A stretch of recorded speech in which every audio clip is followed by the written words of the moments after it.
말씀 보겠습니다. 시편 132편 1절부터 10절까지 말씀입니다. 같이 읽겠습니다. 여호와여, 다윗을 위하여 그의 모든 겸손을 기억하소서. 그가 여호와께 맹세하며 야곱의 전능자에게 서원하기를 내가 내 장막집에 들어가지 아니하며 내 침상에 오르지 아니하고 내 눈으로 잠들게 하지 아니하며 내 눈꺼풀로 졸게 하지 아니하기를 여호와의 처소 곧 야곱의 전능자의 성막을 발견하기까지 하리라 하였나이다.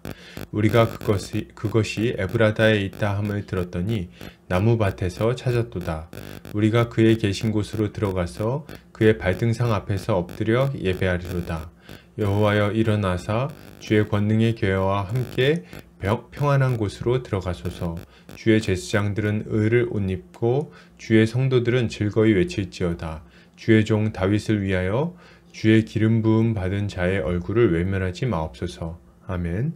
시편 132편 1절에서 10절까지 전능자의 성막을 발견하기까지 라는 제목으로 말씀을 보도록 하겠습니다. 신자는 하나님을 찾고 예배하는 자입니다. 한평생 주의 은혜를 구하며 그를 예배하는 자라는 말이죠. 이러한 신자의 삶은 신자가 빛나는 삶을 살 수 있는 원동력이 됩니다. 오늘 본문을 통해서 이에 대해 함께 살펴보도록 하겠습니다. 오늘 시편 기자는 이렇게 말합니다.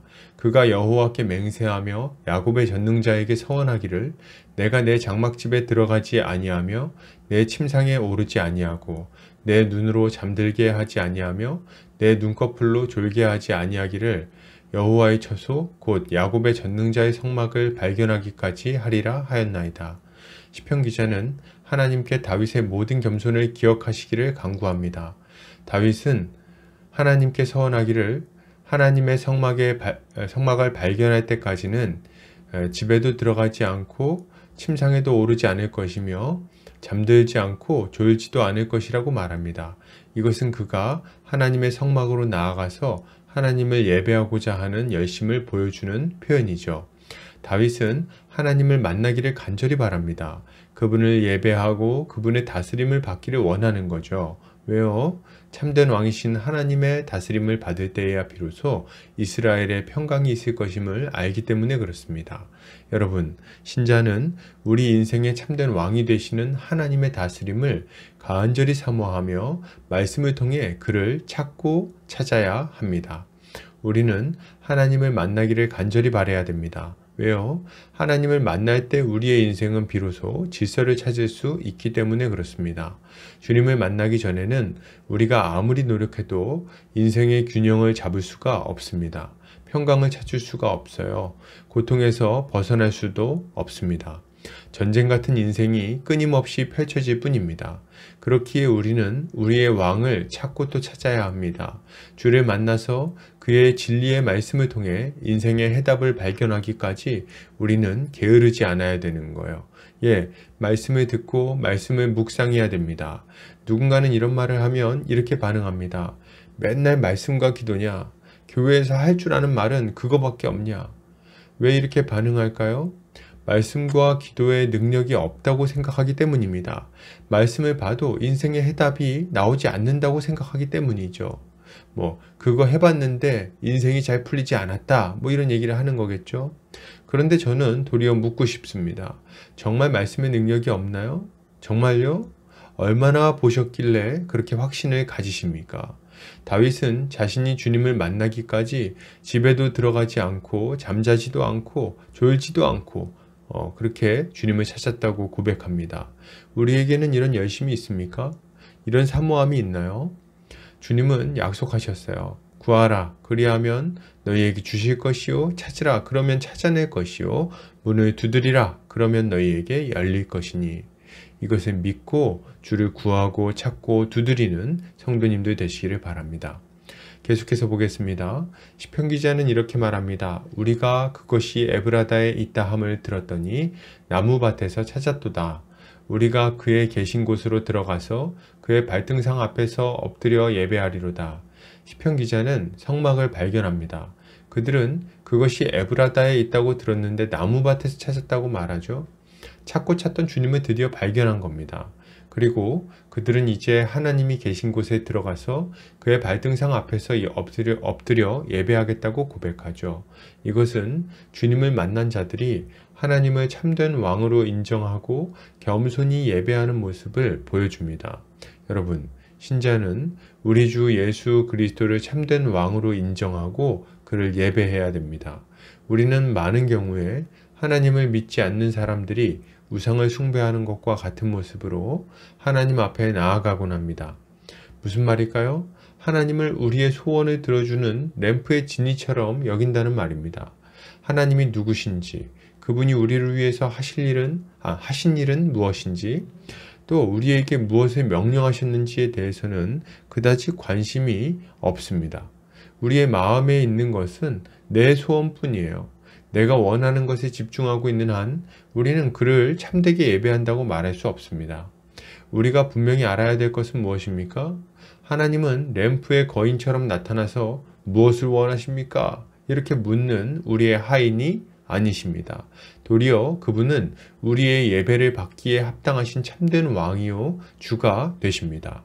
우리는 그분께 우리의 소원을 아뢰기에 앞서서 그분 앞에 겸손히 엎드려 예배하는 모습이 필요합니다. 그분의 영광 앞에서 고개를 숙일 필요가 있다는 거죠. 먼저 그분의 음성을 들어야겠습니다. 말씀을 통해서 그분의 뜻을 이해하고 그분이 행하신 일을 배우고 그분께 합당한 영광과 감사를 올려드려야 됩니다. 그분의 그 영광 가운데 압도될 필요가 있는 거예요. 이것이 주를 사모하는 신자가 가져야 할 마땅한 자세인 것입니다. 계속해서 보겠습니다. 시편 기자는 이렇게 말합니다. 여호와여 일어나사 주의 권능의 궤와 함께 평안한 곳으로 들어가소서. 주의 제사장들은 의를 옷 입고 주의 성도들은 즐거이 외칠지어다. 주의 종 다윗을 위하여 주의 기름 부음 받은 자의 얼굴을 외면하지 마옵소서. 시편 기자는 하나님께서 일어나시길 구합니다. 주의 권능의 궤와 함께 평안한 곳 예루살렘으로 들어가시기를 구하죠. 그는 주의 제사장들은 의로운 옷을 입어야 되고 백성들은 언약궤가 들어올 때 즐거이 외쳐야 한다고 말합니다. 그는 주의 기름 부음 받은 자 다윗의 얼굴을 외면하지 말아달라고 간구하기까지 하죠.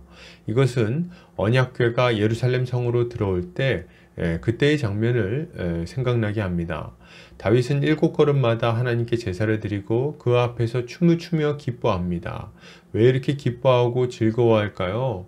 언약궤는 하나님의 임재를 상징하기 때문에 그렇습니다.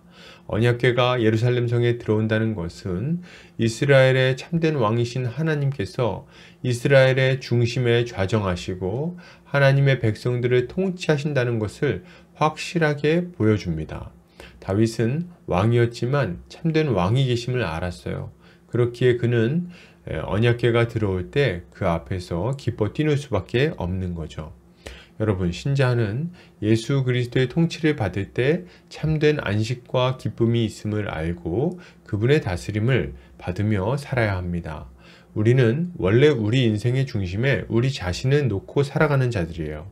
우리 인생의 주인이 나 자신이라고 생각하며 살고 있다는 말이죠. 그러나 우리가 예수 그리스도를 믿는 순간 우리의 주인은 바뀌었습니다. 예수 그리스도야말로 우리 인생의 왕좌에 앉으셔서 우리를 다스리시는 참된 왕이시기 때문에 그렇습니다. 우리는 주님을 믿는다고 말하면서도 그분께 순종하는 것을 꺼려할 때가 많습니다. 죄된 우리의 옛 본성은 의로우신 주님의 다스림에 순종하는 것을 기뻐하지 않기 때문이에요. 그러나 우리는 이렇게 옛사람의 본성을 따라 살아갈 때의 우리 삶이 얼마나 피폐했었는지를 기억해야 됩니다.